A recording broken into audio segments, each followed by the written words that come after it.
and then I am going to share my screen and kick us off. So welcome everyone. I tried to make this a little Halloween themed today, but we are here to talk about Salesforce Inspector as part of our October user group meeting or Trailblazer community group. Yes, that is my carved pumpkin in the upper left-hand corner. A couple of years ago, they had some templates with Salesforce characters, which was fun. I'm Jen Bowen. I am one of your co-leads, and I need to get together with Squire or Rachel. I think Rachel's on the call because I need to update this slide. But if you have questions or want to reach out to us, you certainly can reach me or Brian, who also co-leads the Madison group. Squire and Rachel lead our Milwaukee group because we are city specific, but we definitely work together on putting these presentations together and finding speakers. Our mission is for us to share experiences and learn from each other. There's so much we can do within Salesforce, and there's no way that everyone could know everything.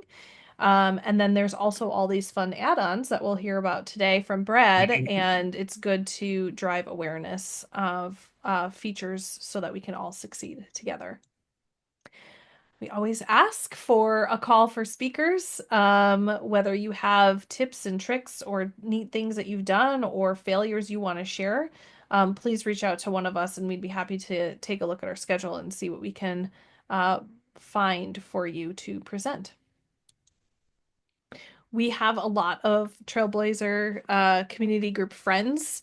Some listed here. Salesforce Saturday Madison is not very active. We're on and off, but I know that Milwaukee is. Also, I wanted to call out MVP office hours, which I believe that they meet every other Friday. I don't know if Squire's on this call. Um, Definitely a group to check out if you have problems and you want to talk about them with fellow Salesforce professionals as well as MVPs. Joining that office hours is always a good place to start as well. First and third Fridays. First and third Fridays. I will get it someday. Square, maybe if I would show up to it once in a while, I would know. I tend to register and then things happen. Thank you. Upcoming events, I just have links here and I'll be sure to put this deck out to once we wrap up so that you have all of these wonderful events and access to these links. But there's a community calendar for any kind of Dreamin' events or community events that are happening out there. And then of course there's the Salesforce events as well. I believe the next, I'm gonna get this wrong, maybe Andy can correct me or look it up for me quick. But I know that there's a Salesforce World Tour coming back to Chicago in December. I want to say December 19th. I don't know if that's the right date, but be aware that That is. is that right? That's what I saw in the last deck or whatever that they shared. Thanks, Paul. Um, so anyway, you can check out the link for any events coming up. And then I wanted to do a shout out for Trick or Trailhead. It is my favorite time of year where Salesforce puts together a quest where you can earn a special Halloween themed badge. And they're super cute and super fun. So I linked to that for 2024. I have all but one year I missed the badge. I'm so upset about it, but they are really fun. And I believe it's probably AI themed. If I was to guess, I haven't done it yet. So make sure that you do that if you want that special badge before the end of the month. Anything else? Any other celebrations, opportunities, or anything else that you all would like to share?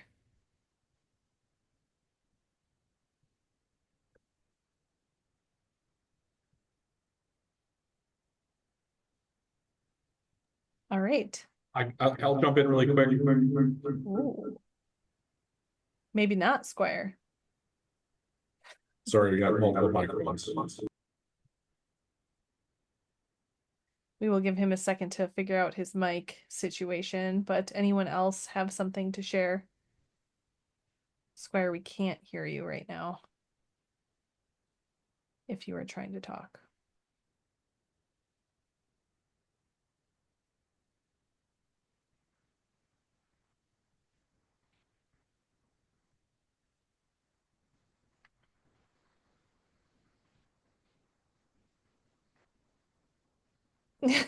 Not sure. Okay. Great. Um, so this leads us to finally our presenter. Um, Brad, who's on the call. So I'm gonna conjure up him, uh, and little did he know how Halloween themed I was gonna be today. Um, but I do want to share that he's got a lot of content that he wants to get through today. If you have questions, please use the chat.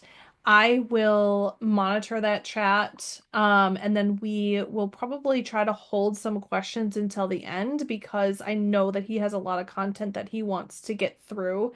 So, with that, Brad, I'm gonna let you step out of the shadows and introduce yourself. I will stop sharing, and take it away. All right. Well, hey, everybody. I'm Brad Dins. As Jen's mentioned, we have a lot of content to cover. So, in the interest of time, I'm going to keep this introduction pretty brief. I'm sure most of you in this room are familiar with the open source extension Salesforce Inspector.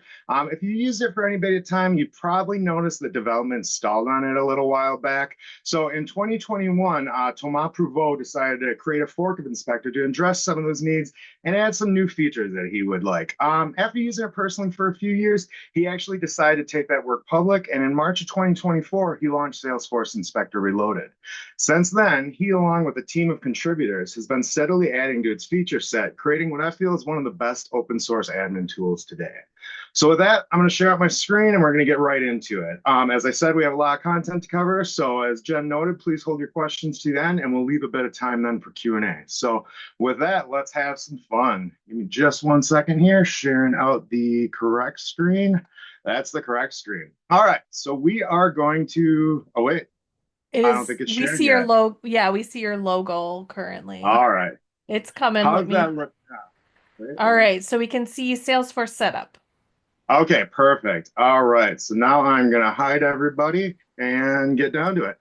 All right, so first things I want to talk about. Let's see, how do you get to Salesforce Inspector? So there's actually two ways that you can do it. You can either click the pop-out tab here, or if you're a big fan of keyboard shortcuts, which I am, you can also click Alt-I.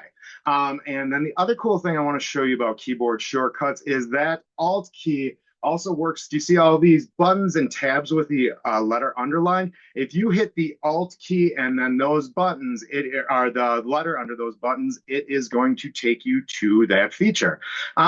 Next thing I want to talk about is so we're actually going to work our way from the bottom up. So first thing I want to talk about is documentation. If you want to quickly get to documentation, you're going to go to this little eye icon here. And that immediately takes you to the Salesforce Inspector Reloaded page, and there is so much information here. First thing I really want to draw your attention to is this security and privacy section. So this talks about the open source nature of Salesforce Inspector. It talks about how you can inspect the source code. But one thing I want to talk about is it talks about the access token that is used for this. So we're going to get back to that, but I just want to bring your attention to that word access token. Next thing I want to talk about is installation. So we have it for Chromium browsers, Firefox, and Edge. And then there's also a beta version. So if you want to try like the bleeding edge of Salesforce Inspector, you will install the beta version. Now that is actually only available for Chromium only. Moving along, this how-to section. So most of the things that you would ever want to do in Salesforce Inspector, most of the things you'd have a question about are going to be in here. When I started building this presentation, I thought I knew about 70% of Inspector. In the past 2 weeks, I've doubled my knowledge and I still feel like I know about 70% of Salesforce Inspector. So, and most of that was found from this page and also from this release notes page. definitely spend some time in this release notes section.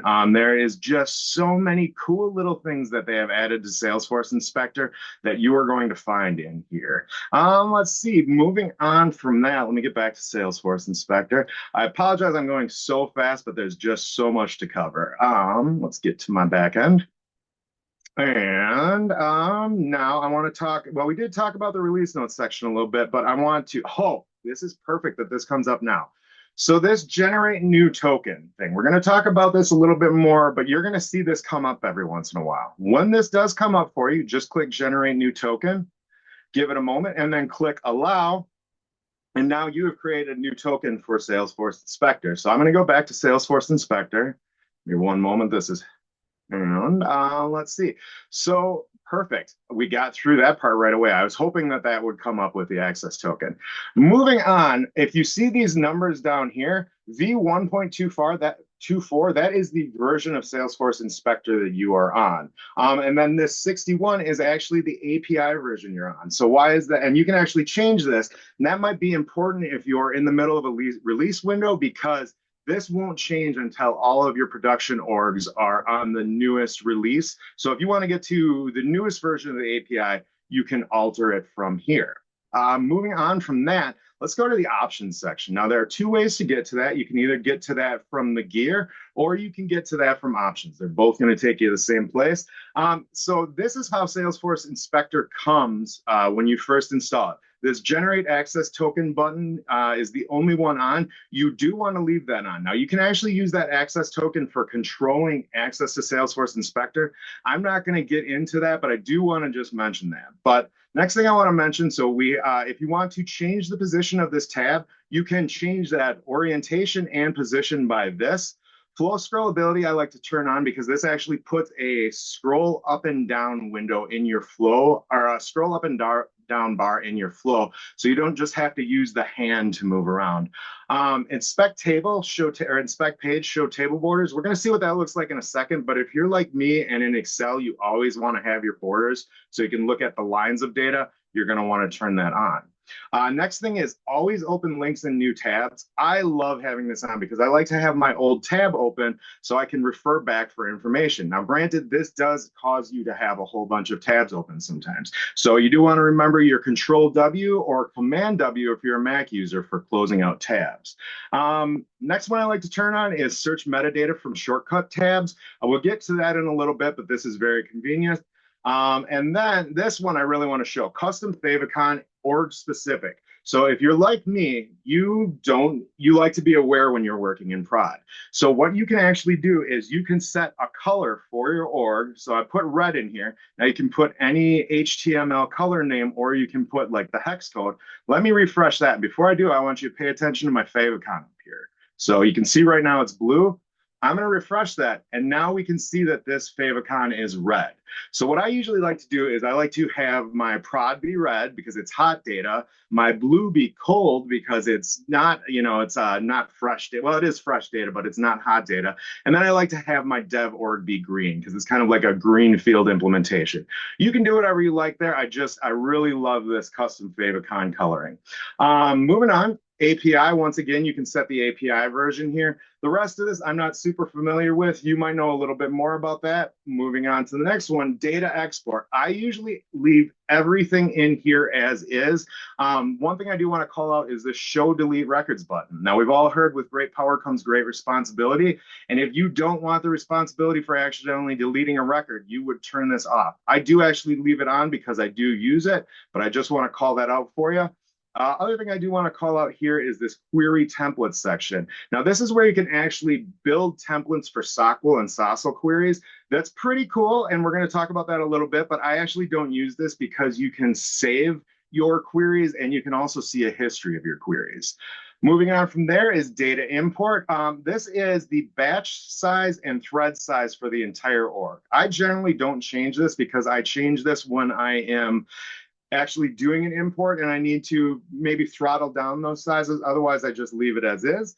Last thing I want to talk about here is enable logs. So this is something I believe is relatively newer to Salesforce Inspector. And what this is you can actually set your log level and your log time for a login as. So say I want to log in as a user and I want to actually debug what they did. I can set that level and time here. So we're actually going to look at that in a bit, but we need to keep moving on. So let's see where I'm at in my notes. Cool. All right. Hey, Brad. Let me get back. Yes. Just so you know, I wanted to let you know that we lost your camera, so I can't see your face. I just see Oh, your logo. Maybe that's intentional. that is actually intentional. You guys don't want to see my face during this. I have all kinds of funny looks upon it. So thank you, though. Okay, All sounds right. good. All right. So next thing I want to talk about. So let's see. We've talked about options. Where do I want to go from here? Middle option. So I actually call this like the middle options, but next thing I want to talk about is the setup home button. So this button will take you to the other side of Salesforce. So I often consider this like the front end of Salesforce. If I click this, it takes me to the back end of Salesforce. And if I do it again, while I'm on the back end of Salesforce, I click that and it takes me to the front end. So that's what that button does. I'm just going to use Control W to close out some tabs, but I do actually want to be on the back end. So let me keep going from here and open Salesforce Inspector with Alt-I. The next thing is we talked about generate access tokens, so I don't need to do that here. The next three are going to be kind of developer specific, and these are things that you used to traditionally find in Workbench. So now you're starting to see them in Salesforce Inspector. Let's talk about REST Explorer. So here you can actually make REST calls. This is maybe a little bit more, a developer is going to be able to explain this a little bit better for you, but this is something that is new to Salesforce Inspector, and I'd like to mention that it also has templates in it and history of your calls, and you can save your calls. Now, we're going to actually look at this interface a little bit more when we get to Data Explorer, but I did just want to call this out for the developers in the room. Same with Explore API. This used to be something more like you would see in Workbench. If you want to explore the API, this is the way to do it. Last one is from this is download metadata. So traditionally, this is probably something you're going to see a little bit more like pulling in VS Code. But say that you want to pull your metadata down for like offline backup or just to look at it in a text editor or something. This is the way that you would go about doing that. One thing I would say is don't try pulling all of this down at one time, especially if you're in big orgs. It will go slowly. It might actually freeze up. Last thing I want to talk about in this middle section is this org limit section. So this is kind of a bird's eye view of your org and just where you're at with everything. So you can see that I'm at 40% of my file storage. With this being a dev org, I only get 45 megs, so that's not crazy. I'm sorry, at data storage, I'm at 5% on file storage. If you look down here, I'm at 100% on private connect outbound call out hourly. But if you look, I only have 0 entitlements for that. So that's why I'm showing at 100%. But this is just a quick place to go to see where you're sitting with everything. So now what I'm going to do is I'm actually going to move up to the top of the Salesforce Inspector Reloaded window. So now I'm going to click on org. And this is going to give you a bunch of information on your org ID, instance, type, status, and so on. Now, one thing I want to note, like whenever you see a link in Salesforce Inspector, click on it because it's going to take you somewhere cool. So I'm going to click on org ID. And this is actually going to take me to the company information for my website. Now, most of this information was on that org tab, but you can see where you're at with licenses. You can see where you're at with entitlements. Just really cool to be able to quickly get there. The two other links on here, instance and maintenance, are actually going to take you to the same page, but different spots. So I'm just going to click on that. Instance is actually going to take us to the trust status for our instance, so we can see what that looks like. And then just see how our org is looking. And then same maintenance is going to take you to this link. So you can see the maintenance that's been done on your instance recently. So let's see, we've talked about org there. Next thing I want to talk about is shortcuts. Shortcuts. I always used to wonder, like, what in the heck is this about? Like, I can't see anything here. There's nothing found. Now, apparently you can actually add shortcuts to this, which you would find in that how-to article. I haven't went about and did that, but what I would like to actually show is just how powerful this is. So let's say like I'm looking for Apex classes. I can just start to type Apex and immediately it's going to take me there. One trick I want to show about this, and I don't know if this is going to be useful for anyone else, is say you have something that has a lot of things that start with it, like process builder. We're not going to see this a lot anymore, but if you type process, you see all kinds of things, and you finally need to get to the BU to get to process builder.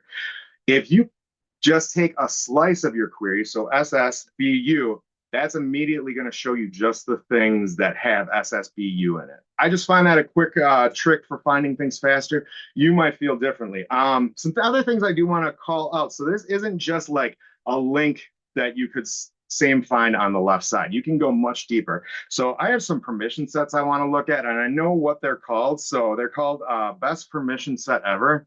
So if I type that right, give me just 1 second, we can see that I've actually pulled up those two permission sets. So best permission set ever, and then second best permission set ever. And we can see those are permission sets. And we can also see that I found a permission set group named best permission set group ever.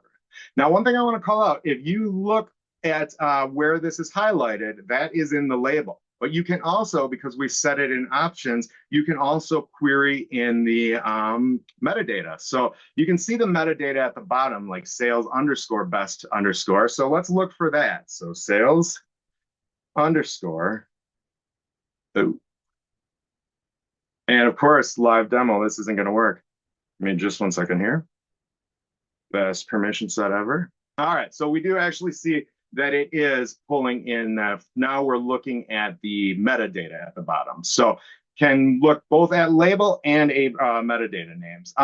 One other thing I want to show about this while we're in it, there's a certain flow I want to talk about. It's my Halloween flow, or one of them.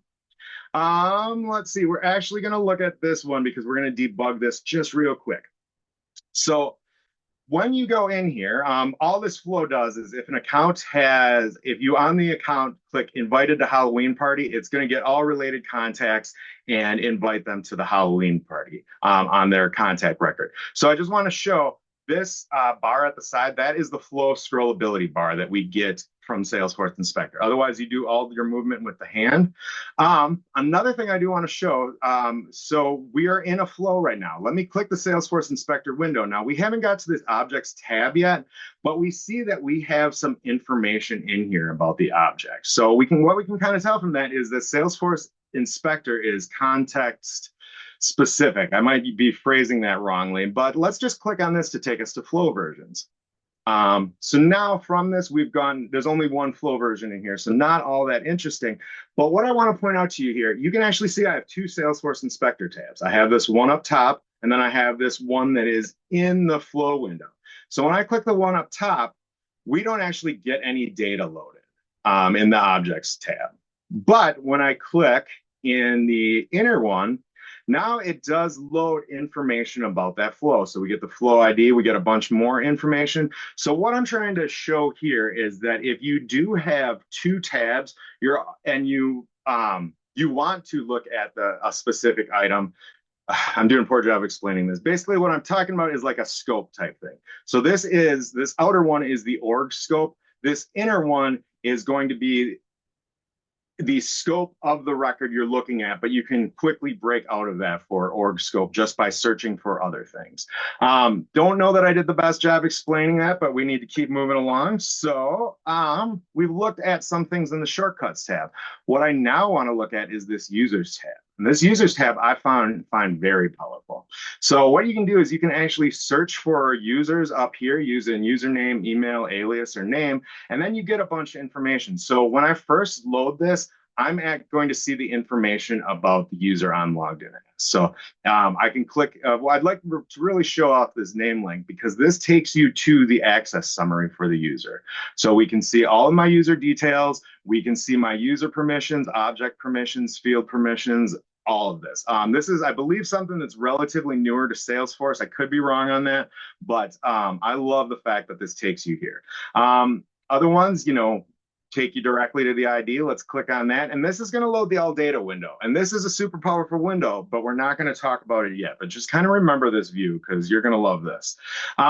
Next things that I'll mention, profile, it's going to take you directly to the profile for the user. You all know what a profile screen looks like, so I'm not going to click on that. This language thing, the first one is your language. So language is US. Second one is going to be your locale. Let's click into this details one because I want to show you this. So this is going to take you to the page where you can edit all of the settings on the user. Now, granted, that last window we were on, you could do that as well.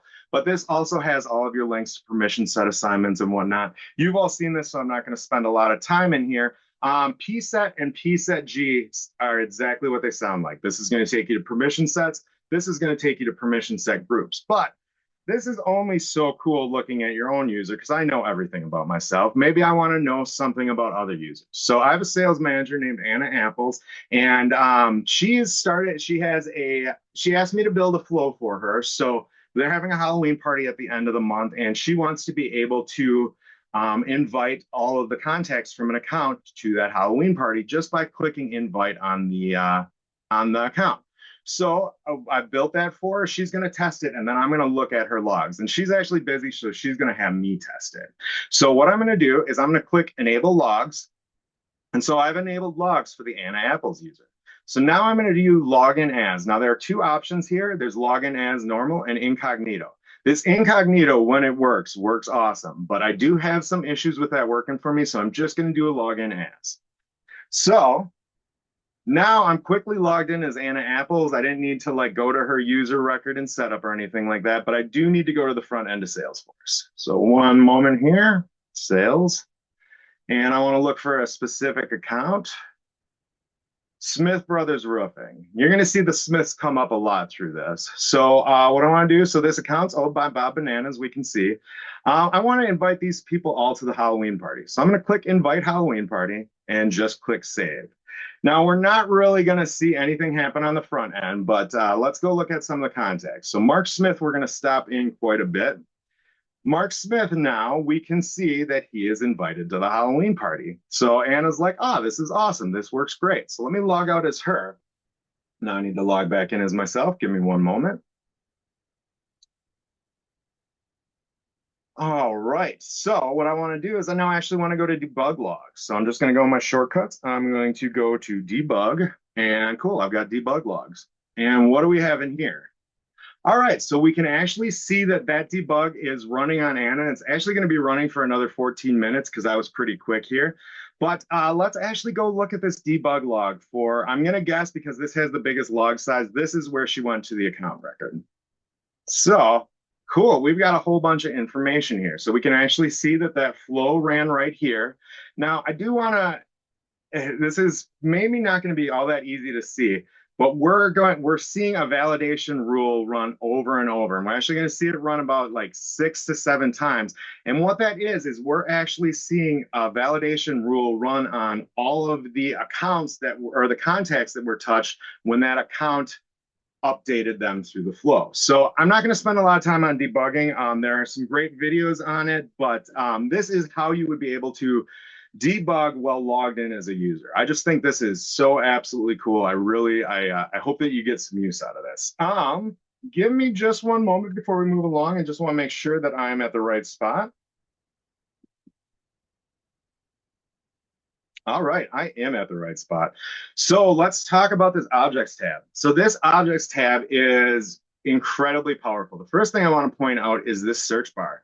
Click on that, and this is going to show you all of the records that you were just at. Now, obviously, we don't see Smith Brothers. Oh, we do see Smith Brothers Roofing. That's because I was looking at it before I did this call. But we can see, but the reason that we would not see Smith Brothers Roofing as the last one, or Mark Smith, is because I was logged in as Anna.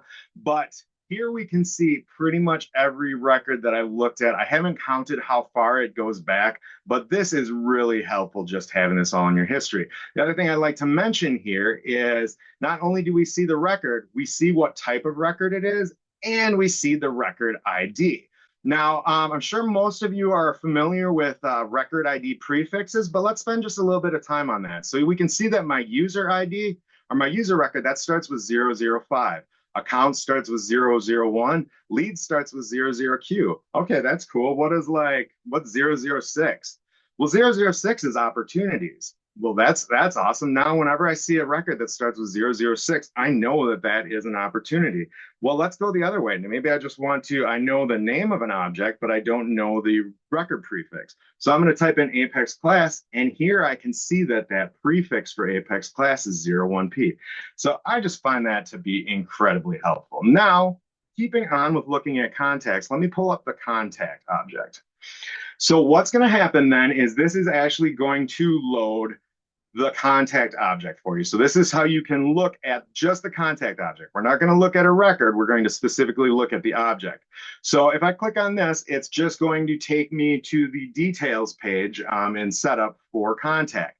And then going from that, if you click on fields, it would take you to the fields page in setup. Record types would take you to record types. We're going to talk about object list in a second, but I actually want to talk about this doc one.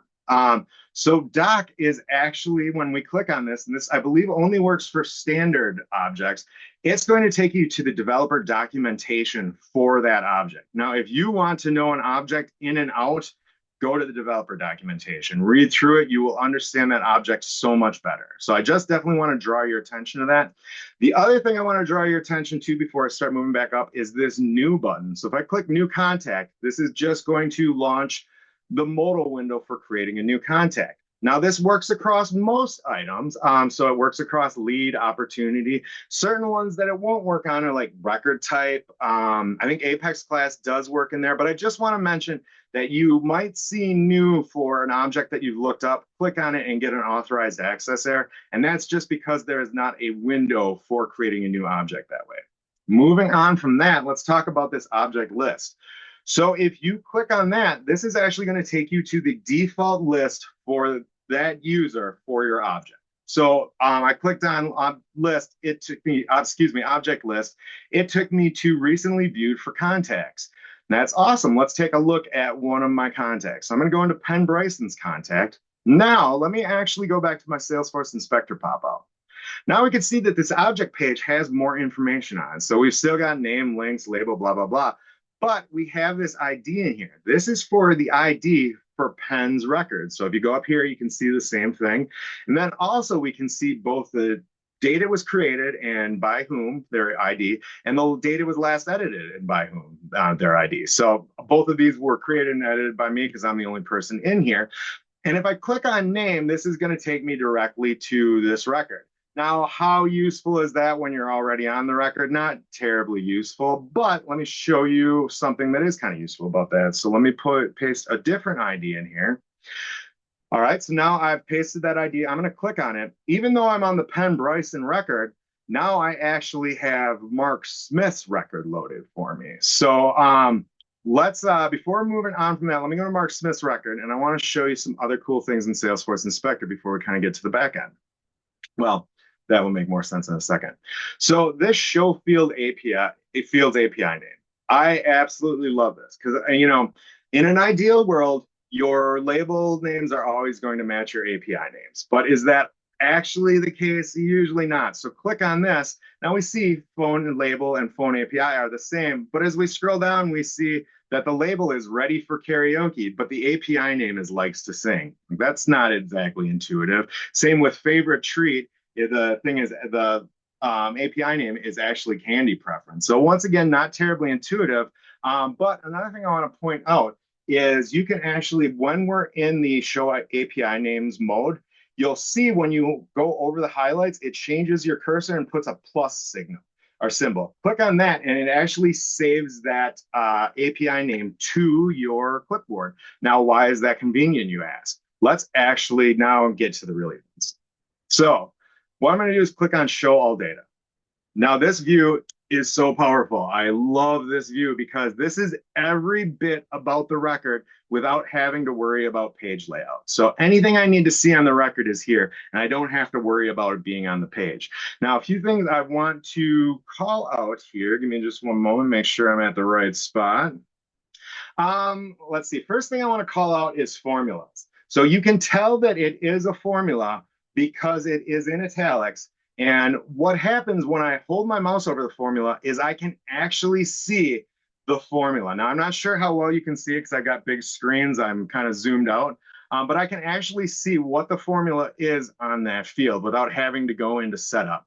And then also I can see the output of the formula here. Another place where that's super cool is on pick list. So if I hold my mouse over pick list, I can actually see not only the API name and the help text, but I can see the values of that pick list. So no longer do I have to go back to setup and be like, oh, okay, what are the values? Like this is the active values that are showing. If you see on that third line. Let's see, moving on from that. Okay. Let's talk about these carrots at the side of the fields. Actually, I'd like to just talk about this a little bit more. So if you're noticing in type, this is actually telling you all the information that you need to know about the field. So account name is a string of 255. Assistant name is a string of 240. Email, that's going to be an email, a type of email of 80 characters. Has a treat. This is a checkbox and it is required. So just want to mention all of those things. Let's talk about these carrots. Actually, one thing I want to talk about. So this was in options. These I talked about table borders. Let me turn off hide table borders. Now we just don't have the lines here. I love having those lines. It just makes it easier for me to find the information. So that's what that was about. You can also set that in options.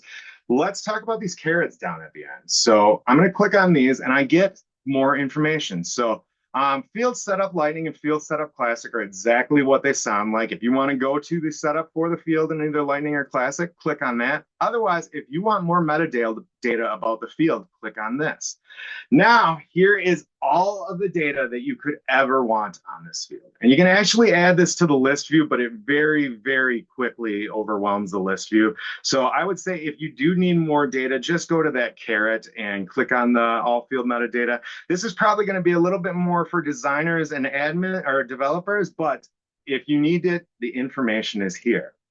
Let's move our way up. So next thing I want to talk about is editing in this record. So there's actually two ways that I can edit. And I'll show you the way I like, and then I will show you the other way. So I can edit just by clicking on fields and changing them. So I'm gonna, let's say Mark's favorite candy is jelly beans. I'm just gonna change it to jelly beans. Now you'll notice that I didn't actually type it in. What I did is I was actually just, because this is a pick list, I can click up and down and just choose between my pick list values. So I love that. So I don't have to try and type something incorrectly because it turns out I cannot type marshmallow properly. So now I could save that, or let's say that I was like, I've made a mistake. Black licorice is obviously the best candy. Let me change back to that. So I'll hold my mouse over this little icon here, and it immediately sets it back to what its original value had been before I started editing. So I'm just going to click cancel so we don't make any changes. Now, so we talked about editing by clicking on. So I just want to show you that a little bit more. So let's change some other fields. So Mark's birth date is actually off. He was born on the 18th.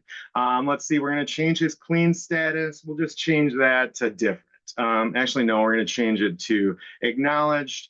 And we're going to change it from operations to revenue operations. Okay. So the reason I'm showing you this is we can see the three fields that I've changed, they are highlighted. Are not highlighted, but there is a box around them. None of the other fields have a box around them. So this way I know that I have only changed these three fields. So I'm going to click save. Now I'm going to show you the other way to edit. You can click edit and you will see all of the fields that are editable.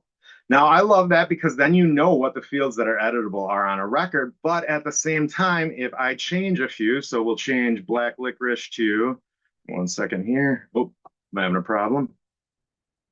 All right, we'll go with Nougat, and then we'll change it, his name to Marcus. So here's the problem. As I look back over the record, say that I get a call from Jen, and we talked for a few seconds, and all of a sudden I haven't clicked save. Oh man, what did I change here? So that's where I'm just going to click cancel, but that's where I very much like just seeing the fields that you are editing, just seeing those highlighted when you click singly. So I hope that makes sense. I don't know that I did the best job explaining it, but we're going to keep moving along. Let's talk about this clone option. So this is incredibly helpful for testing purposes. So let's say that I want to create another Smith brother. So let's see, we're going to leave all the stuff the same. He was born on the same date as Mark. He's got the same, he's in operations, but this guy's name is, let's see, I've used a lot of names. Ralph. Okay, so we've got Ralph Smith. So Ralph at Smith Brothers Roofing. We got to update the name for Ralph. And is there anything else I want to change in here? No, everything else is looking good to me. So, oh, we got to change Ralph's number as well. Okay, cool. So now I'm going to click Save New. And now this has actually taken me, it's created a record that is almost the exact same as Mark's, but now it is taken me to that record, to Russ Smith's record. It actually turns out there is something I wanted to show on the last page. So let me go back to Mark Smith. I'm realizing I skipped a decent bit of stuff. So one thing I do want to talk about here is fields and relations. So right now on the top, I have all of my fields. And as I scroll down, here is all of my relations. Now, I never used to look at this relations section. I was like, what is this down here for? It's incredibly powerful. So first thing I want to do is talk about fields. So when I talked about being able to add fields to the or columns to this object list, this is where you could do it. Like I said, it very quickly fills out the list. So I usually just leave these four, but it would be the same thing for relations. You can also, excuse me, get rid of that. You could add more relationship columns if you need them. I usually just leave them as is. But one thing I want to mention, when I click on these links up here, I actually get filters. So now let's say that I want to filter in the fields for all fields that have the word name in it. So now I've gotten 2, 4, 6 records back. And now I only want the fields that have the word Smith in it. So now I've gotten 2 records or 2 fields out of the however many fields were originally on there. So that just makes it very quick to find information in Salesforce Inspector in this view. There is also, give me just one moment, there is also a filter tab up here, but this one you can just get a little tighter with your criteria. One last thing I want to talk about in relation. So each of these is a relation off of that record. I'm looking specifically at cases, and this is going to make a little bit more sense in a few seconds, but let's click on all the information here. So I want to click on this export related records. So this is going to take me to my data export query. And so now what this is doing is looking for ID, case number, subject, and so on, where the case is from contact ID. So I'm going to run export. And here I can actually see 3 cases that are associated with Mark Smith. If you need to export, if you need to do SQL queries on related items, this is incredibly powerful, but unfortunately I don't have a lot of time to spend on this, but I did just want to bring your attention to that. Let's get back to Mark Smith on the back end. So we're almost through this. So we talked about export. Let's talk about more. So this actually shows you the metadata, not for the record, but for the object itself. Now, one thing, this view is a little bit wonky. So when you first click that, you're going to be like, well, that's great. I have all of these attributes, but the values are over. You actually have to drag your bar over to see the value. So I just want to mention that. But once again, this is also filterable. So let's see, I want to see all values that are true. So I just searched in true, and now I can see all values that are true. So a lot you can do with that. Just want to mention it. Moving along.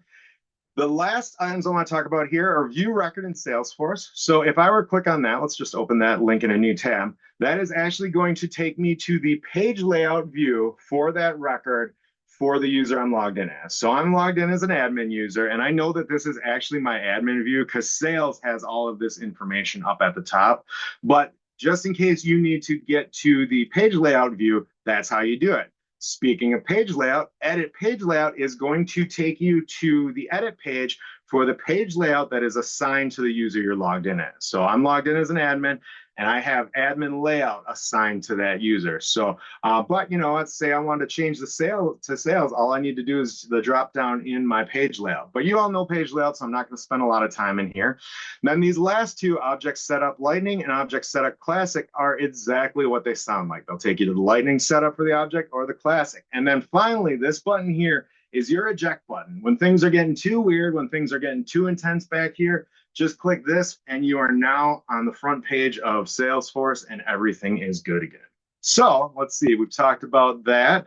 What I want to talk about now, give me just one moment here. I want to talk about my 2 favorite fields, or my 2 favorite items in Salesforce Inspector. So what we're going to look at is data export. So this is basically SQL queries. So give me just a moment to get up to speed in my my notes. SQL, if you take anything from this presentation, I want you to take the power of SQL. Like, it's so fast. I don't actually end up building reports for my user or for myself anymore. Like I do build reports for users and I do build reports for things that I need to reference on a regular basis. But otherwise, I just query stuff in stock. The other thing is you don't need custom report types. So I really feel like this is an admin superpower. So we're going to spend a little bit of time on this. So two ways to get to this SOQL query. So the first thing is I can either click on data export and it's going to take me to what I had as my last SOQL query. Otherwise, I can actually go from a user ID. So give me just one moment here. All right, from any ID. One moment, drop Mark in there. All right. So now I'm on Mark's, I've got Mark's ID loaded. I'm going to click data export, and this is going to give me a real simple export. And let me just fix this so it looks a little nicer. All right.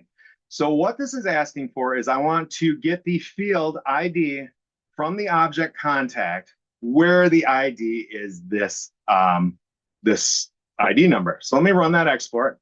And cool, it returns something. That's awesome. Well, I'd like a little bit more information than that. So maybe I want to get like email.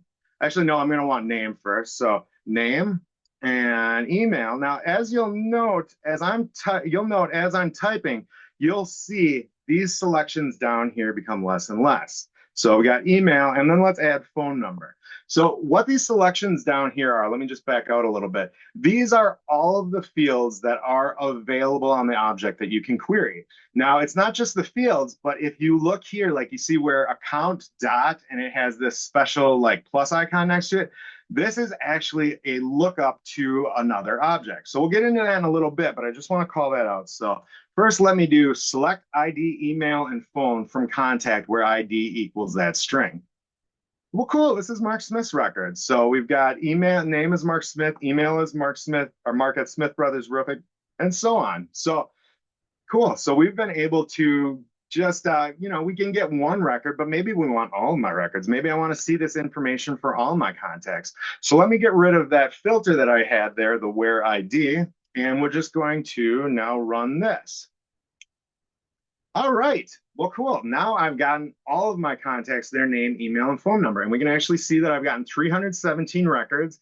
We can see that it took 442.8 milliseconds. And you can't really see it right now, but there's a stop button here. And that's going to become important later. So just note that that is there. So this is great and all, but maybe I don't want the users where I don't have their phone number. So maybe I want to filter this a little bit more. So give me just one moment to get the query I want. So what I'm going to do is where phone is not empty. So I'm going to basically do this exact same query, but I'm going to add where phone and then is not. So there are two ways to do is not. There is exclamation or does not equal. There's exclamation equal. Otherwise, there's this one. I love the way that that one looks, but I find this easier to read. Let's see where phone equals, and I'm going to put null. You could also put single quotes with nothing in between them. I'm going to use null in this case. I'm sure some people are going to be able to tell me why we should use single quotes, but let's just do a run export. And now what we'll notice is we went from 318 records down to 259 records. So we actually cut out 59 records. And if I scroll through, I can see that all of the records that are showing, they all have phone numbers with them. Now they might not all have emails, but we're querying for where phone number is not blank. So let's see. Next thing I want to talk about, let's say that we wanted to search in a range. So we didn't actually want to look at all 300 and some records. We just want to look at maybe 10 records. So what I'm going to do is I'm actually going to add that range here. So what I'm going to do, I have 10 IDs in here. I'm adding on to this where query. So I've got where phone is blank and ID in, and then I have 10 IDs. They're in open parentheses, and then each ID is in single quotes separated by a comma, and then at the end I have closed parentheses. So now I'm going to do this on those 10 IDs, and we can see that 7 IDs are returned. So from the 10 IDs that I passed, 7 of them had a phone number. So that's how you'd be able to look in like a selection. Let's keep this train rolling. Maybe I want to do something like a contains query. This is actually something that people complain about SOQL that it does not have contains, and that is a valid concern, but there is something very much like contains. So what we're going to do is an name like, So this like is what's going to be like the contains. And then I'm going to look for wildcard, MIT wildcard.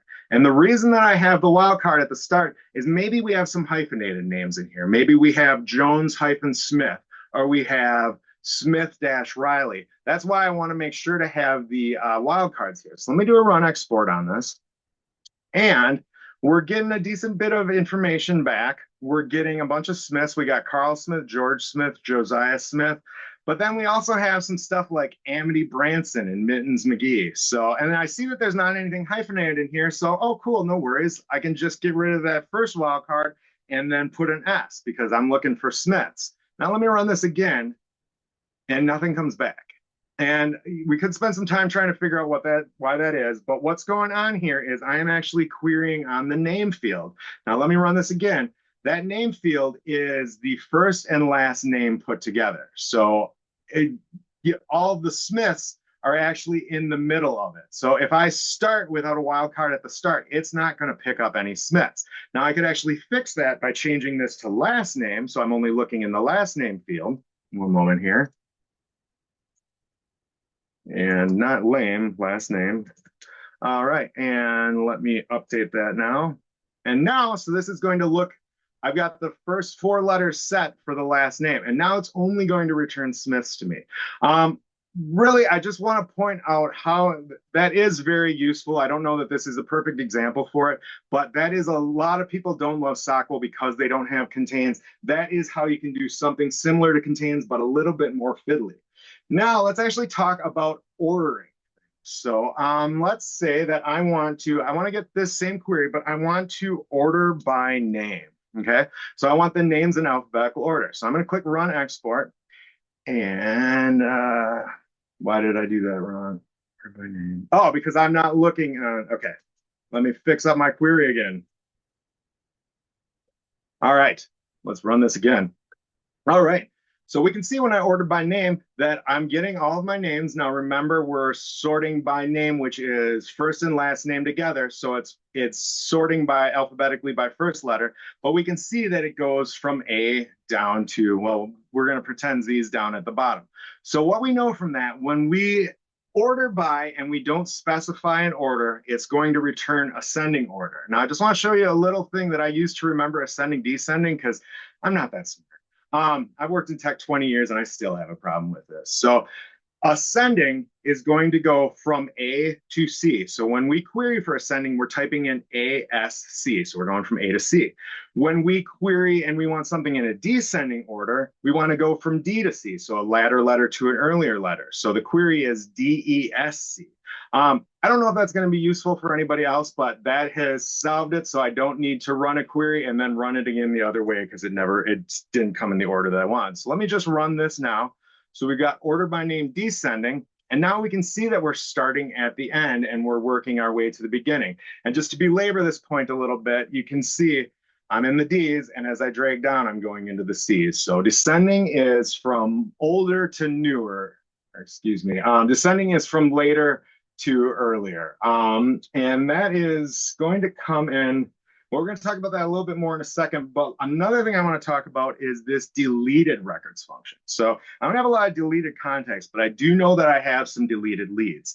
So what I'm going to do is do a query for select ID name and is deleted from lead where is deleted is true. Now, when I run this export, I'm not expecting anything to come back because is deleted is a flag that wouldn't be checked on a record that's not deleted. So let me run this export. And as we see, nothing comes back, just as we expected. Now, let me click on Add Deleted Records and run that query again. And all of a sudden, I'm pulling back 132 records, lead records, where the is deleted flag is true. So I just want to mention that if you do need to query for deleted records, you can. Now, one thing, I'm not exactly sure what the timeline is for them being held. I believe it's like the 2-week recycle bin thing. So the moment that you figure out a record's deleted, start querying for it because it's not going to stick around forever.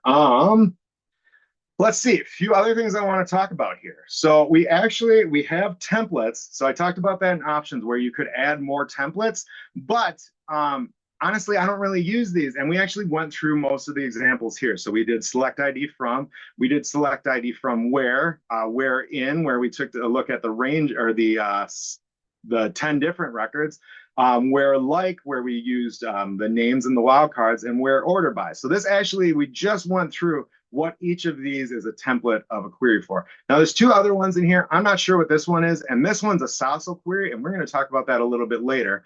But moving on, the other thing that I love about this is this query history. Now I think this holds about 50 queries, but I can actually go back and be like, oh man, I really like this query. Let's click on this and play with it a little bit more. Okay, cool. So I've got that. I now have that loaded. Well, let's say I love this query so much that I just want it around all the time. So then I can actually save the query. So I can either give it a label or I can just click Save Query. And now let me clear this out of here. And let's say that I want to go back to that query. All I have to do is click this drop down on saved queries, and I have that saved query again. So I really, really love being able to have all of those queries at my fingertips. Next thing I want to talk about is relationships. So let's actually go back to my saved query. One moment here. So right now we're just querying on the contact record, or we're just looking at the contact record. So we're getting ID, name, email, and phone from contact. Let me get rid of this like. Well, maybe I want to get, actually, no, I do want to leave that. Maybe I want to get a little bit more information. Maybe I want to see the account owner, right? So I could do account. And if I click here, I would just get the account ID for the account. So that's actually on the record. So let me just show you that. So cool, I can see the account ID, but maybe I actually, and I misspoke before, I want the account name. So let me do account, then dot, and now I'm actually in that account lookup. So now in here, I have all of the fields that are in that account lookup, that are available on the account. So I'm going to do account name, right? Let me run that. So now I can see that my account name is Tanoodle, Smith Brothers Roofing, and so on. Well, cool. I want some more information than that. Maybe I want the account owner.name. So I'm going to do account.owner.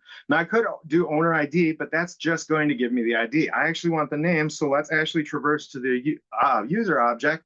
So I want account to, I'm doing a poor job of explaining this, but account to owner to name. Let me run that. Awesome. Now I can see that the account is named to Noodle and the owner is Bob Bananas. Well, maybe I want to see who Bob's manager is. So let's do account.owner.name sorry, not a comma, but a dot. And no, I want manager.name. And I want to type manager right. Okay, let me run that export. Awesome. So we can see that these accounts are owned by Bob Bananas, and Bob Bananas' manager is named Anna Apples. Now, we just want to throw one more query on here because we're going to save it for later. We're going to use it later. So I'm going to do created by .name.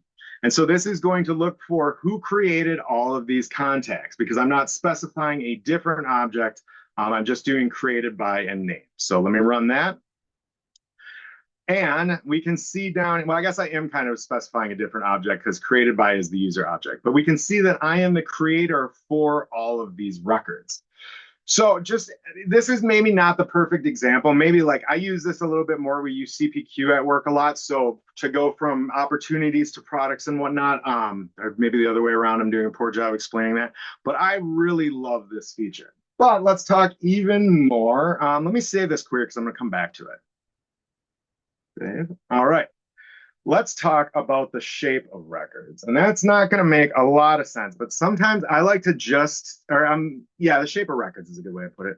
Sometimes I like to just pull in the most recent records from an object to just see what they look like and just get an idea of how often they're being created and whatnot. So let's do that from the context. So what I'm going to do is select fields and then all in parentheses. Now this is a query that is going to work on any object, but there are some limitations. Now I'm going to set from and contact. So I'm doing this from the contact record, and I want records in reverse chronological order. So I want the newest ones first. So I'm going to do created or order by, and then created date.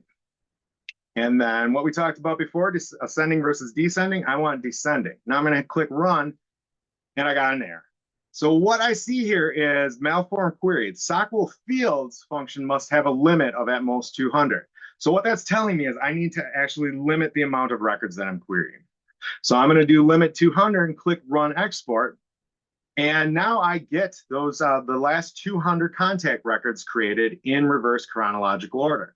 So now give me one moment here. Let me show you a little bit about this. So the reason, let me make this smaller. The reason I like to do this is because this allows me to just kind of scroll around and see what fields are always getting filled in, what fields are never getting filled in, and then seeing where I've got some spots like, well, okay, this got filled in here. Okay, this is a relatively normal field. I feel all right about that. But just it gives me an idea of the general shape of what records should look like. Now, another thing I want to draw your attention to is this created date field. So we ordered by created date. The other thing I like to do is see how long it took to make those 200 records. So if I scroll to the bottom, I can see that the last created date showing is 1019. So between 1022 and 1019, we created 200 records. So records are made relatively quick here. You might have other objects where it makes 200 records in an hour. You might have other objects where 200 records aren't made. It takes like 3 years to make 200 records. So just want to note that. So sometimes you might want to make your query if it takes 3 years to make 200 records, maybe you just want to look at a little bit more recent. So then I'm going to limit my query to maybe 20. Now, here is a trick that I just learned. Say I need to look at more than 200 records, right? So what I'm going to do is I'm going to get rid of this limit function. And I'm going to get rid of everything in the select field or the select part of the query. So now I just have select and the next thing's from. Now this is Salesforce Inspector only. I'm going to hit Control and space. And that just filled in every field that is available on the object. But I don't have that limit here. So let me run. So essentially this is like the fields all, but you're just specifying all the fields. Now let me run this export again. Now 317 records were returned. So now I'm able to get all of my records, all of the fields on it, but here is where that stop button comes in handy because I'm in a dev org. I have 317 contacts. In your production org, you could have over 100,000 contacts. So you're going to start that query, and then all of a sudden this number is going to build, this number is going to build, and you're going to realize this is going to take forever. All you need to do in that case is just click stop. And it's going to take a few seconds, but it will stop that query for you. And then you can maybe tighten up your criteria a little bit there. Let's see, moving on from that. All right, let's see. Okay, we're going to talk about exporting records out of Salesforce Inspector. So, no, actually, we're going to talk we're going to talk about one thing before that. So you can actually filter among these records. So say that I just want to find records named that have Smith somewhere in there, no problem. I just filtered for Smith, and now it's looking among all of these fields for any Smith. Let me do the same thing for, do I have any users that like black licorice right now? Looks like I don't have anybody set to black licorice. Wait, do I? Oh yeah, I do. All right, so now I'm looking for just the users that like black licorice. And I don't know why it's not all 317 because black licorice is obviously the best candy, but we could see that it's 43 out of 317 records. And I can verify that that actually found that field. I know that it's at the end of it. So here we can see candy preference. All of these are black licorice. So what I want to do from this, so let's talk about exporting out of Salesforce Inspector. So as much as I love doing all of this stuff in Salesforce Inspector, sometimes you need to get this into Excel or need it somewhere else. So these three options up here are going to copy to your clipboard. So let me click Copy Excel, and then let me show Excel. Let me pull this over. I'm going to click in the first cell in Excel and then click Paste. And now it pasted all of my data in Excel format. And it's just beautiful. I can do exactly what I want with it. I can share it with others or not. Other thing I can do is copy CSV. So now I've got that copied to my clipboard. Let me bring that into your notepad. And here it is in CSV format. So let's undo that. And then last one is copying in JSON. So I've got that copied to my clipboard. Let me drop that back into my notepad. And here we can see that here is all the exact data that you'd seen before, but now it is in JSON format. And the last thing I want to mention there is this item or this icon right here will just download it as a CSV. I usually have Excel open all the time, so I just usually use copy Excel, but I do want to mention that if you just want to download it, like it's perfect as is and you just want to share it. Now let me go back to my saved queries because I want to show something interesting to you here. So So this is the one where I got owner name, account owner manager. So now we can see these object columns, and they're kind of visually distracting, like I'm used to them, but you can click hide object columns to get rid of them. So let me run export. And now, awesome, I don't have to look at those object columns. Now, the reason that I'm bringing this up is because this is great if you're just keeping the data in Salesforce Inspector. But I want you to pay attention to this Mittens McGee line, because Mittens doesn't have an account or account owner, but they do have created by name at the end. So let me copy this to Excel. And one moment here. Let me clear all this out of Excel. Okay, I'm going to paste this in. So Mittens McGee is line 9. So you're probably already noticing what's wrong with line 9. If we look here, Brad Dins is an account name, not in created by name. Now we know Mittens doesn't have an account, and Mittens certainly doesn't have an account named Brad Dins. So what's going on there? Let me get delete this out of here. Let me run this query again. Actually, I don't even have to run the query. I just need to take off hide object columns. It's going to put my object columns back. Now let me copy this and put it in Excel again. And let's drop that guy down here. Okay, one moment, please. All right, now Brad Dins is in the right place. The reason being is these object columns, otherwise Excel seems to move data over. So if you're going to be moving stuff into Excel, do keep those object columns. Then all you have to do is just highlight them in Excel, and then you can either, give me a second here, you can either just delete them or hide them. So I'm just going to delete them. And now I essentially have the data in the same form that it would have come if I had turned off the hide object columns. I just want to mention that as a caveat because it will drive you mad if you're not sure what's doing it. A few other things I want to mention before we get out of data export and into data import.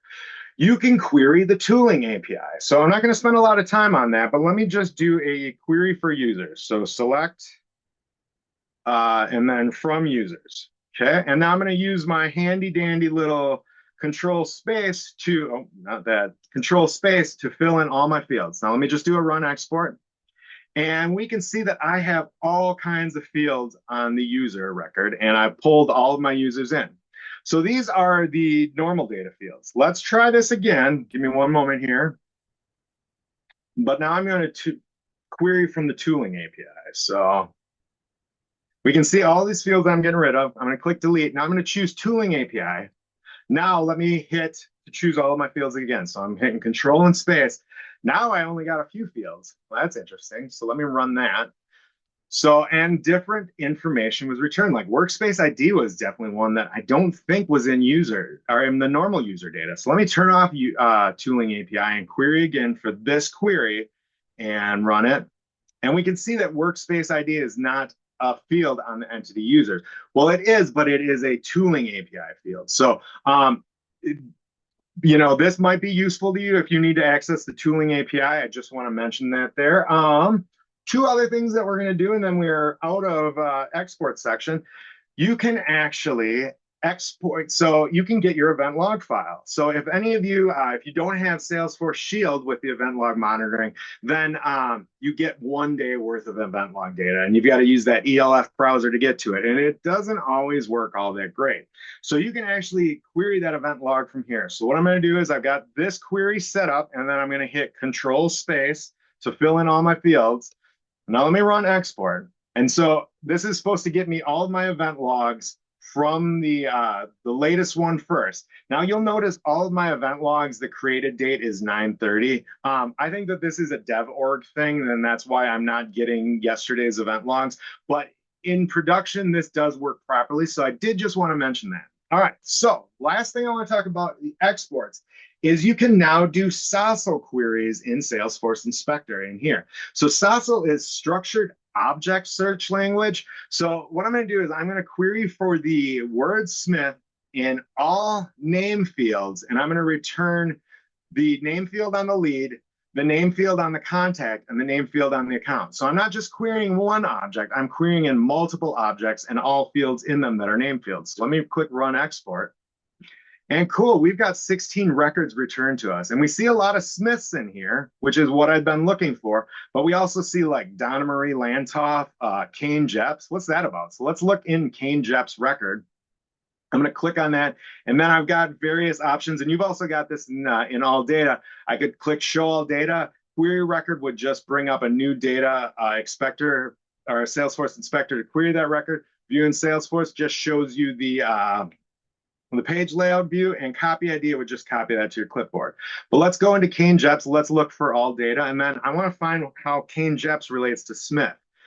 Well, Kane works for a company called Behan Cole & Smith. So what I just want to show is how powerful that was. We looked among multiple objects. We looked for the word Smith, and we weren't even looking in like first name or last name fields. We were looking among multiple fields. Now, I don't have a lot more to say about that, but SOSL seems to be pretty useful. So don't forget this part.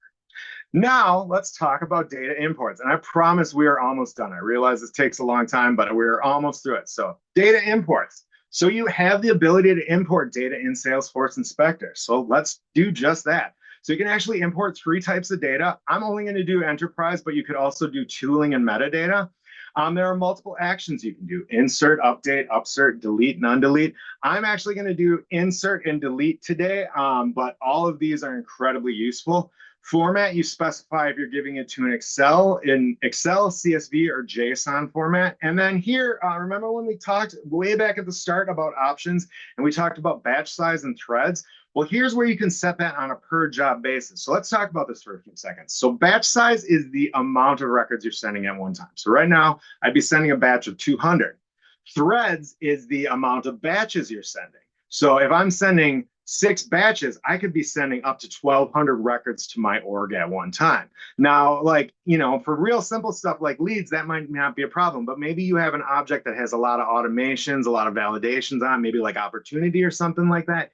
Here is where you might want to actually throttle that down. And maybe you want to do like 1 thread and a batch size of 50. So you do you, but I did just want to mention that. So we're going to do 2 data imports. We're going to do a good data import and a bad data import. So let me show you this good data import.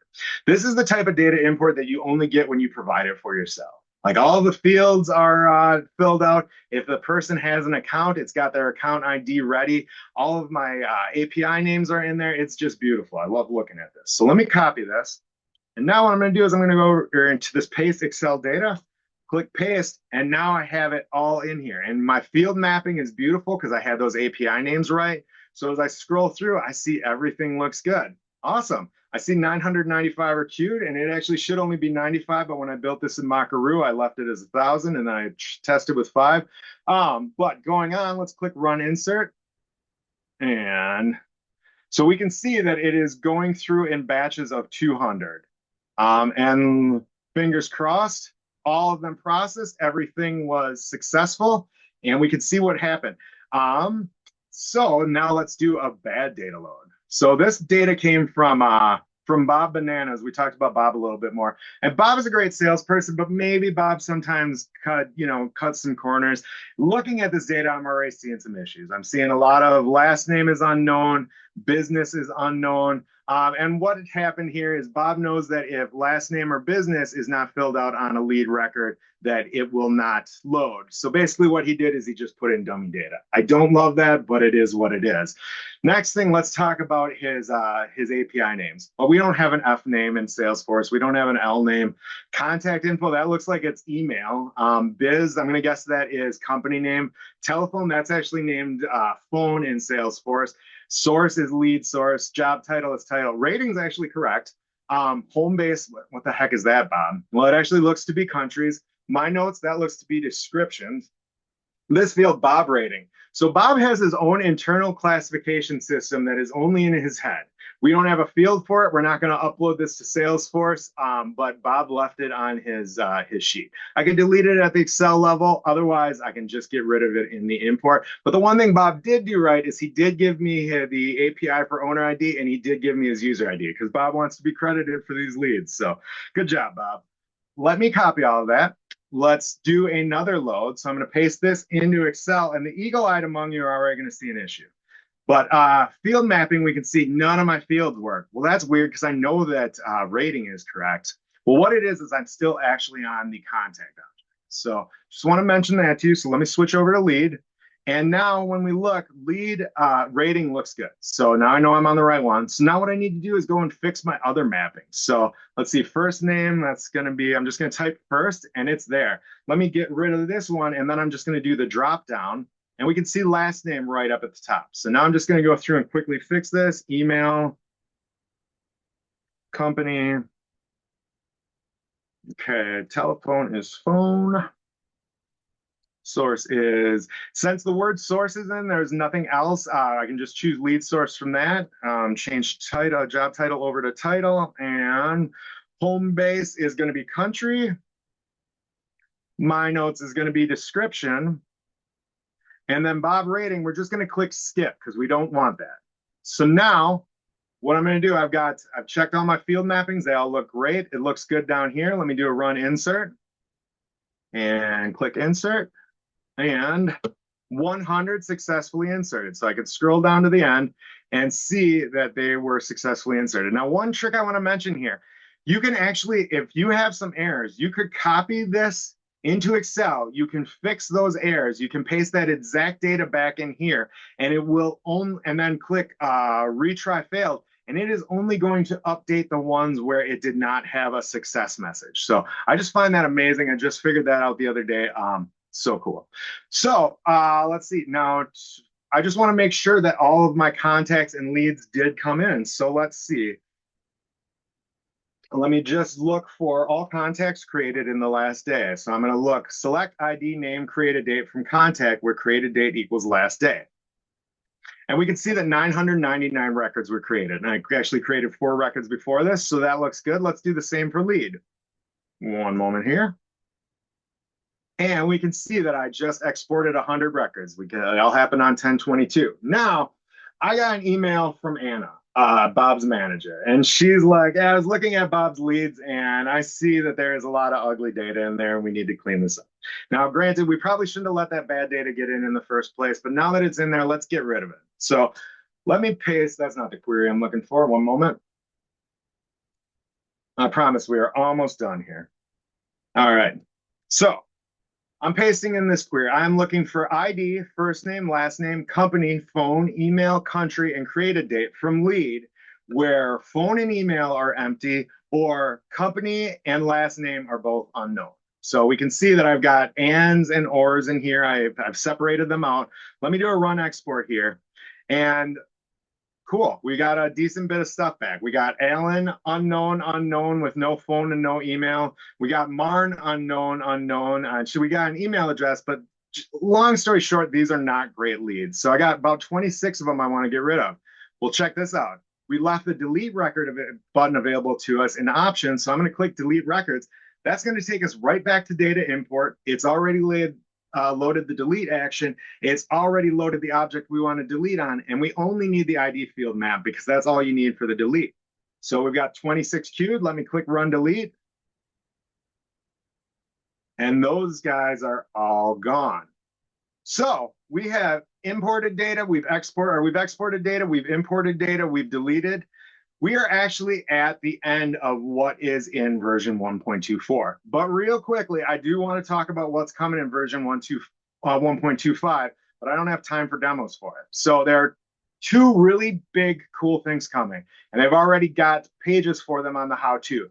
The event monitor page, so this is not like the event log file browser. This is actually for Salesforce platform events. So you can subscribe to and display platform events, and you can actually replay them. So I know some people are starting to use platform events for launching automations, and there are some issues, it's a bit ephemeral. So this way you can actually go back and look at those. The other thing I want to mention is this bulk field creator. So this is awesome. You can actually set instead of having to go into the object and create a new field, you can set the object here, and you can either create one at a time and set your options or permissions, or you can upload from a CSV. Now I've tested this, it works pretty cool, and there is work going forward on it, but I just want to show that without taking like another 10 minutes to demo all of that. So with all that being said, I am done with my demo and ready for questions.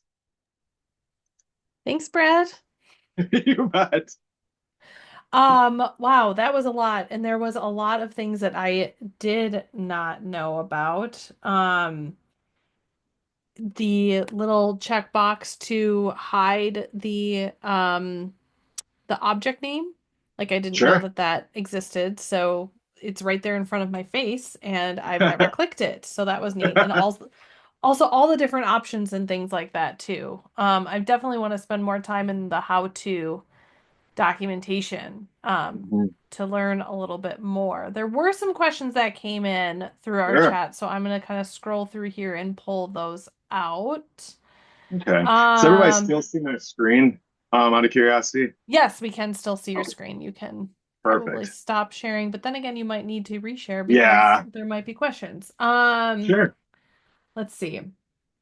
So a question from Emily was she was wondering if there was a way to be able that if there's a way to see flows incorporated on the fields on the record page. So when you're in like the all data um table, it shows underlining formula fields, right? But is there a way to see Sure. kind of like where is this used in a sense where it shows like a flow? Yeah. I don't actually know if there is. I can look into that and I can get an answer.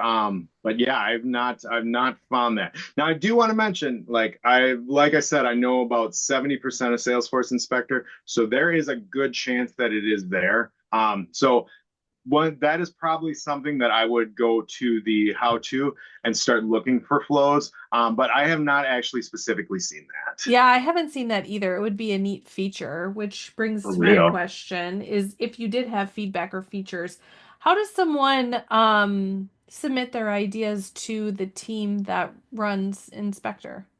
Sure, sure. Dev notes for contributors. So you can actually, I believe that information. No, this is the dev notes for contributors. Let's actually go to Thomas Provost's GitHub.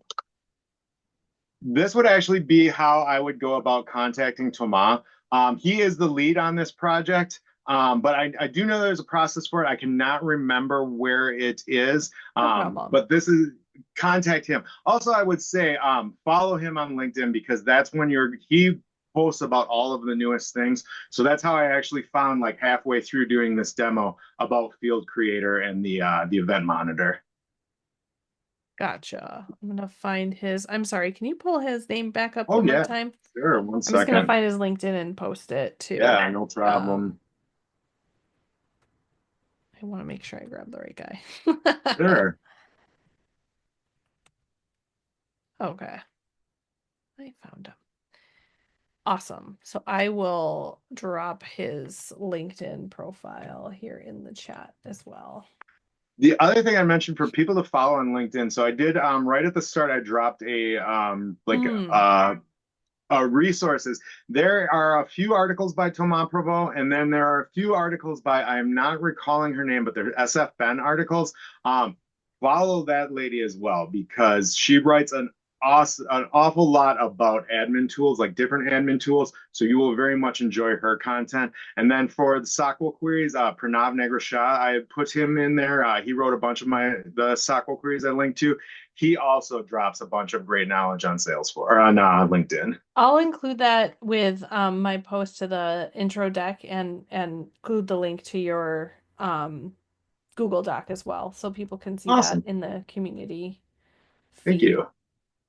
Also, thanks, Andy, for dropping some Get Started with Sockwell, and some other good resources there. That was something I wasn't expecting today was a crash course in Sockwell, but I will say that Inspector probably that's the thing I use the most. Yeah, same Is here. querying my data. And don't be afraid of Sockwell. If you can write reports, you can write Sockwell. I think Jenny Bennett actually did Exactly. a presentation on that in Dreamforce, and really don't be afraid. You're not going to break anything.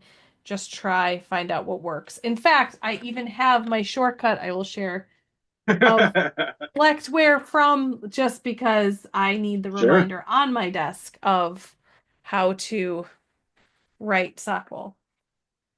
The other question that came in was selecting all fields. Was that shortcut control space? Yes, yeah, I'll show that one for you real quick again. And then there was also questions about like what if you need to set your hotkeys to something different? And if there That was one a I don't list of actually have.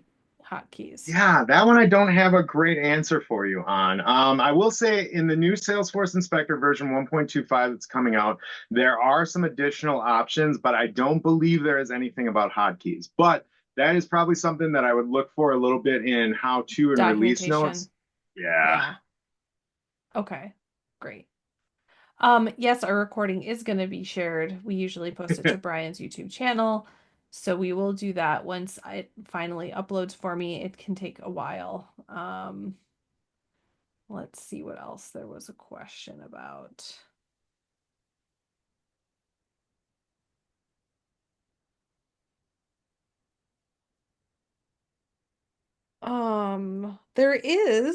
There's some other answers in here. In fact, I Oh, didn't awesome. know that Thomas was actually, if I'm saying that correctly, was actually on our call. Oh, awesome. So, thanks for joining. He did say that there is an API for where is this used? It can be run in the REST Explorer, so maybe check that out. Oh, okay, cool. That one I don't actually know how to do on the fly, so I'm not going to try to demo that one. And then another question, did Brad say if you can use SOQL in the inspector to query the permission set object? I did I not specifically talk about that. It's funny, I actually saw somebody asking about that on Reddit yesterday. There's a program I use called Zapex XL or Zapex XL Explorer or Zapex Explorer. It is absolutely phenomenal for downloading and uploading data from Salesforce, but it has this great permission set utility where it will pull our. Oh man, I realize I'm giving the wrong answer to that question. I'm sorry. It does deal with permission sets as well, but I'm sorry, I completely went off the rails there. That's okay. That's okay. So right now I think the answer is no. Not yet might be the answer. But you can quickly navigate to the permission sets object and Correct. permission set groups, which is neat. I didn't know that you could do that either. Right there from that shortcuts, if you know the name of it. Yep. Oh, Oh, I thanks, Brian. Just posted the XI connector situation. yeah, that is a I phenomenal program. I love that program. think I got through all of the questions that I saw here. Brad, what if people want to connect with you? How do they reach you if they wanted to ask any more questions or get in touch with you? Sure. LinkedIn is probably the best way. You can just find me, Brad Dins, on LinkedIn. Send me a connection request. I'd love to connect. Okay. Awesome. Well, with that, we are at time, but thank you everyone for joining. Ben, thanks, Thanks, Brad. everybody. Great job. You bet. Have a great day, All everybody. right. Bye-bye.